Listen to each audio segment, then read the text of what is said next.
Сәлем, мен сізге жаңа жылдық дастарханыңыздың сәнін келтіретін тағы да екі түрлі салаттың жасалу жолын көрсететін боламын. Бірінші салат бізде тигровая шубка деп аталады. Келе жатқан жыл баршылы болғандықтан осындай салат міндетті түрде жасаңыздар, қыздар. Ең алдымен 4 бұрышты тарелка аламыз да астыңғы жағына тауық етін осылай 4 бұрыш етіп орналастырып шығамыз. Тауық етінен кейін міндетті түрде майонезді біркелкі етіп сеуіп шығамыз. Екінші слой бізде картошка болады, қайнатылған, оның үстіне де міндетті түрде майонез керек. Одан кейін қайнатылған жұмыртқа және де майонез, үстін ең соңында осылай полный сәбізбен жауып шығамыз, қайнатылған сәбізбен.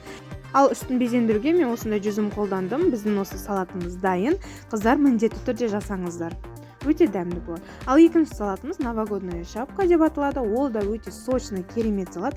Оны да міндетті түрде жасаңыздар. Ол үшін домалақ тарелкаға біз картофельді осылай 3 бұрыш етіп орналастырып шығып, бетіне майонезбен чеснокты жағып шығатын боламыз. Оның үстінен сәбіз, тағы да майонезбен чеснокты жағып шығамыз. Одан кейінгі үшінші слойда бізде свекла болады. Қайнатылған свекланы полный жауып шығамыз да, төбесіндегі баубонтигі мен астыңғы жағын жұмыртқаның ағымен осылай жасап шығамыз. Ортасындағы ашық тұрған жерге майонезбен әртүрлі узор салсаңыздар болады, өте керемет дәмді болады, қыздар. Бұдан да басқа рецепттер менің арнамнан таба аласыздар, қыздар, сондықтан міндетті түрде арнама жазылып алыңыздар.